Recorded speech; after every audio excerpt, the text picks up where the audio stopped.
ஒரே நாளில் 3 காமெடியன்களுடைய படம் ஹீரோவாக ரிலீஸ் ஆச்சு.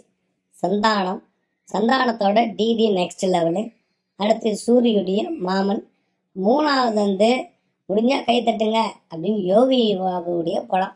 இந்த 3 படத்தில் 2 படம் தான் பேசப்படுகிறது. ஒன்று டிடி நெக்ஸ்ட் லெவலு, இன்னொன்று மாமனு. யோகி பாபு படத்தை பற்றி யாரும் பேசலை, டாக்கே இல்லை. அது புஷ்பவனம் மாதிரி ஆகிப்போச்சு.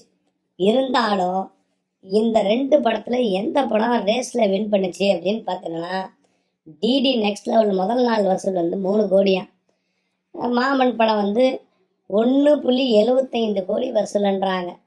மொத்தத்தில் ஜனங்க சிரிக்கிறதுக்கு தான் ஆசைப்படுறாங்களே தவிர அழுகிறதுக்கு ஆசைப்படல. சென்டிமெண்ட் படங்கள் ரொம்ப நாள் கழித்து வருதுன்னு சில மக்கள் தேட்டரில் போகிறவங்களும் உண்டு.